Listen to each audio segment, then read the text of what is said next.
नमस्कार साथियों, एक बार फिर से आप सभी का स्वागत और अभिनंदन है।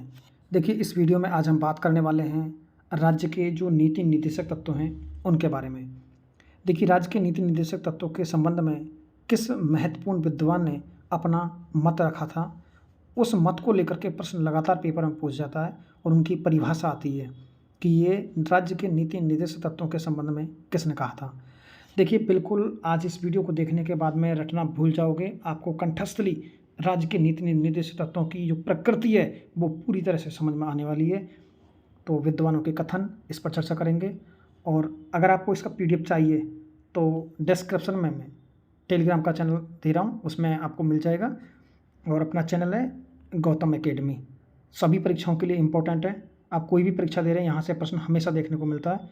तो करते हैं शुरू वीडियो। देखिए, बात करते हैं जो नीति निर्देशक तत्व हैं इसके संबंध में।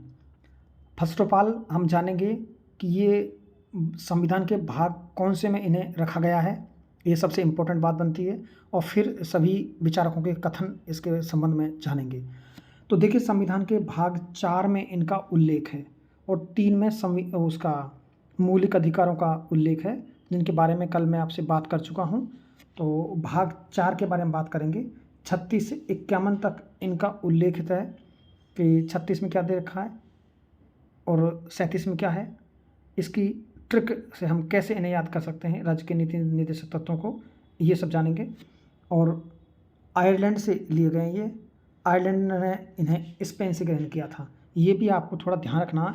एक बार आरएएस की परीक्षा में ये पूछा गया था कि जो राज्य के नीति निर्देशक तत्व हैं भारत के संविधान में आयरलैंड से ग्रहण किए गए हैं, आयरलैंड ने इन्हें कहाँ से ग्रहण किया था, तो आंसर था उसका स्पेन। तो ये आपको थोड़ा सा ध्यान रखना है। और इनके लिए एक समिति बनाई थी, तेज बहादुर स्फ्रू समिति। ध्यान रखें, जैसे मौलिक कर्तव्य सरदार स्वर्ण सिंह समिति की सिफारिश पर 1976 को जोड़े गए थे, ठीक वैसे ही तेज बहादुर स्फ्रू समिति का संबंध राज्य के नीति निर्देशक तत्वों से है। ये बहुत इंपॉर्टेंट क्वेश्चन है, कई बार परीक्षाओं में देखने को मिला है। आर्थिक एवं सामाजिक लोकतंत्र का प्रतीक है राज्य के नीति निर्देशक तत्व। ध्यान रखें, ये मूल अधिकारों की भांति वाद योग्य नहीं है। कारण क्या है इसमें, ये क्या है कि जो राज्य की जो सरकारें हैं वो लोक कल्याणकारी भावना के माध्यम से राज्य में नई नई योजनाएं संसूचित करते हैं। तो इसे दावा नहीं किया जा सकता आगे आने वाली सरकार इन योजनाओं को सुचारू रूप से चालू रखें। तो देखिए, पहले इनका कोटेशन देख लेते हैं, फिर इसके संबंध में और बातें बताएंगे आपको। देखिए, एक है ग्रेनविल ऑस्टिन ने इन्हें राज्य की आत्मा कहा है। ये प्रश्न वेरी इंपॉर्टेंट है, स्टार लगा लीजिए इस प्रश्न पर। 100% ये प्रश्न कई बार पूछा गया है। ग्रेनविल ऑस्टिन ने किन्हें राज्य की आत्मा कहा है, तो राज्य के जो नीति निर्देशक तत्व हैं उनको आत्मा कहा है। और ये जो प्रश्न है फर्स्ट ग्रेड में 2 बार पूछ लिया गया है, फर्स्ट ग्रेड में, और वो प्रश्न है केटी शाह के नाम से। तो उस चेक की भांति जिसका भुगतान करना बैंक की इच्छा पर छोड़ दिया जाता है, ऐसा किसने कहा था राज्य के नीति निर्देशक तत्वों के संबंध में, तो वो हैं केटी शाह। देखिए, अंबेडकर के संबंध में मैं बात करूंगा आपसे, क्योंकि अंबेडकर से लेकर के बहुत ज़्यादा क्वेश्चन पूछ जाते हैं। हर एग्जाम में 1-2 क्वेश्चन देखने को मिल जाते हैं डॉक्टर भीमराव अंबेडकर से। तो उन्होंने कहा था कि राज्य के नीति निर्देशक तत्व संविधान में एक अनोखी व्यवस्था है। क्या है? एक अनोखी व्यवस्था है। और एक कोटेशन और भी दिया था उन्होंने कहा था कि यदि कोई राज्य की सरकार अगर राज्य के नीति निर्देशक तत्वों को लागू नहीं रखेगी तो अगले चुनावों में उन्हें बहुमत नहीं मिलेगा। तो ऐसा कुछ कोटेशन है, मैं आपको आगे दिखा दूंगा उसे। तो प्रोफेसर वियर हैं, उन्होंने कहा था उद्देश्य और आकांक्षाओं की घोषणा है ये। जेनिंग ने इन्हें पुण्य आकांक्षा कहा है। लेकिन BN राव का आपको ध्यान रखना है, क्योंकि BN राव संविधान सभा के सदस्य नहीं थे, लेकिन ये बैठकों में भाग लेते थे। इन्होंने संविधान का प्रारूप तैयार किया था। तो इन्होंने कहा था कि ये नैतिक अनुदेश है। क्या कहा था? नैतिक अनुदेश है। इसके साथ में क्या है, TT कृष्णाचार्य ने क्या कहा था इसके लिए, ये जान लीजिए, क्योंकि इनका संबंध जयपुर से है। राज्य की आवश्यकताओं एवं आकांक्षाओं का अस्थायी कचरा पात्र कहा है इन्होंने, यानी राज्य का आवश्यकताओं एवं आकांक्षाओं का अस्थायी कचरा पात्र, इनको TT कृष्णाचार्य ने कहा था। आगे देखेंगे कि इनका आधार क्या है, आधार हैं, 3 आधारों पर आधारित हैं ये, समाजवादी, उदारवादी और गांधीवादी। समाजवादी, उदारवादी और गांधीवादी। उद्देश्य क्या है इनका? समाज में आर्थिक लोक कल्याणकारी राज्य की स्थापना करना इनका उद्देश्य है। न्यायालय द्वारा ये परिवर्तनीय नहीं है। मैं अभी कह रहा था कि ये वाद योग्य नहीं है, इन्हें न्यायालय में नहीं ले जाया जा सकता। कारण क्या है? क्योंकि ये सरकारों के ऊपर डिपेंड करता है, जो वहाँ की राज्य सरकारें, कि कौन सी योजना कब लागू कर रही हैं और कब उसे समाप्त कर रही हैं। इसकी प्रकृति क्या है? तो सकारात्मक है। ध्यान रखें, जो मूल अधिकार हैं उनकी प्रकृति नकारात्मक है और ये स्थगित नहीं कर सकते और ये वाद योग्य नहीं है, ये मैं आपको बता चुका हूँ। देखिए, अब इनकी क्या है ट्रिक है, ट्रिक को हम जानेंगे तो इसे कैसे समझेंगे। देखिए, अनुच्छेद 36 है, तो अनुच्छेद 36 में क्या है, इनकी परिभाषा दी गई है, इनको परिभाषित किया गया है, परिभाषित किया गया है इनको। आप ऐसे भी ध्यान रख लेंगे तब भी चलेगा, समझ गए। और 37 में लिखा हुआ है लोक कल्याणकारी राज्य की स्थापना। विशेषतः डॉक्टर अम्बेडकर ने इसके लिए कोटेशन दिया है, वो बहुत इंपॉर्टेंट है। देखो क्या कहा है डॉक्टर अम्बेडकर ने, जो राज्य नीति निर्देशक तत्वों का प्रयोग नहीं करेगा उसका अगले चुनावों में पतन निश्चित है। तो ये काफ़ी अच्छा कोटेशन है। अब देखिए आगे 38 दे रखा है, सामाजिक, आर्थिक और राजनीतिक न्याय से युक्त समाज व्यवस्था करें, ऐसी घोषणा है। अनुच्छेद 39 में है समान कार्य हेतु समान वेतन। और अनुच्छेद 39A में दिया गया है 1 लाख तक की आमदनी वाले परिवारों को निःशुल्क विधिक मुकदमा सहायता दी जाएगी। और विशेष जो दे रखा अनुच्छेद 40, इसमें ग्राम पंचायतों का गठन है।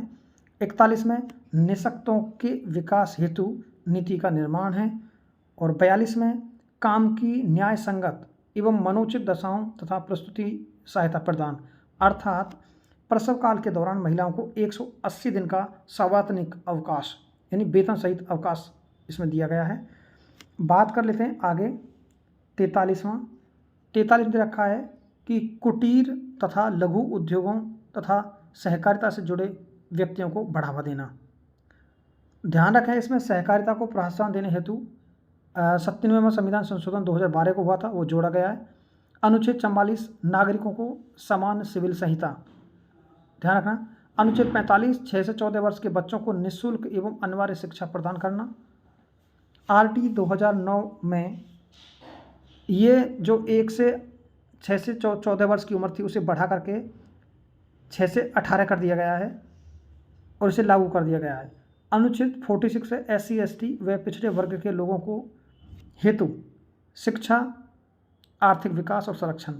47 में है पोषण के स्तर को सुधारना और मादक पदार्थों पर रोक लगाना। 48 कृषि, पशुपालन एवं पशु नस्लों में सुधार। देखिए इसी में लिखा हुआ है गाय अथवा बछड़े का निषेध है इसमें।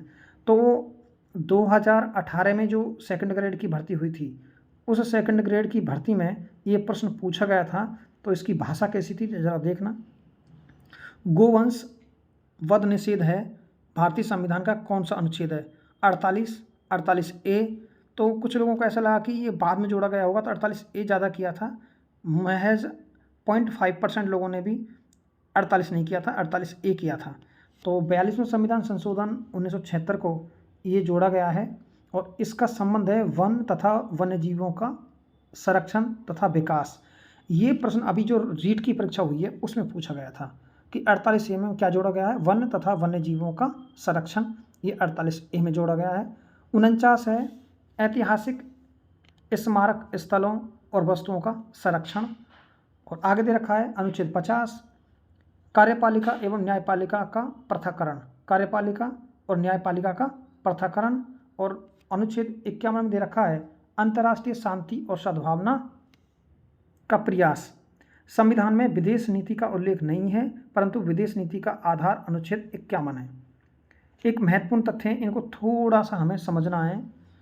देखिए अनुच्छेद 350 के प्राथमिक स्तर पर मातृभाषा में शिक्षा देना, ये लिखा हुआ है। अनुच्छेद 351 में हिंदी भाषा को प्रोत्साहन देना। अब देखिए समाजवादी, गांधीवादी और उदारवादी, तो इसमें हमें एक चीज़ समझनी है कि अगर हमें एक चीज़ याद है तो हमें अगले याद करने की ज़रूरत नहीं है। जैसे उदारवादी डॉक्टर भीमराव अम्बेडकर थे। अगर उदारवादी का सबसे बड़ा उदाहरण है डॉक्टर भीमराव अम्बेडकर, तो अनुच्छेद 44, 45, 48, 49, 50 और 51। 44, 45, 48, 49, 50 और 51। देखिए इसमें जो ये आर्टिकल हैं, इनमें सरकार का उदार भाव रहा है। कैसा रहा है? उदार भाव, यानी सबके लिए उदारता दिखाई गई। जैसे 44 समान इसमें है समान सिविल संहिता, सभी को शिक्षा पढ़ने का अधिकार। 48 में वन्य जीव संरक्षण और वो दे रखा है गोवध निषेध, सबके लिए उदारता दिखाई गई है। 49 में स्मारक वगैरह दे रखे हैं। 50 में दे रखा है कार्यपालिका का न्यायपालिका से पृथक्करण, ये भी है, और विदेश नीति के संबंध में। तो ये सब क्या उदारीकरण पर आधारित हैं। तो 44, 45, 48, 49, 50 और 51 ये हो जाएंगे डॉक्टर भीमराव अम्बेडकर वाले उदारवादी लोगों के। गांधीवादी हैं, गांधी ने देखो एक सिद्धांत दिया था 40, 43, 46 और 47, सॉरी ये दे रखा है 40, 43, 43, 46 और 48। इसके बाद में क्या दे रखा है? जो समाजवादी हैं, समाजवादी में आते हैं JLN जवाहरलाल नेहरू जी। अनुच्छेद 38, 39, 41, 42, 43 और 47 ये दे रखे हैं। तो आप ना एक बार डॉक्टर अम्बेडकर वाले ये ध्यान रख लो थोड़ा सा, तो आपको कहीं ना कहीं आपके जहन में ये सवाल गूंजेगा कि इनमें से कौन सा समाजवादी नहीं है या गांधीवादी नहीं है। तो ये आपको थोड़ा सा समझना पड़ेगा।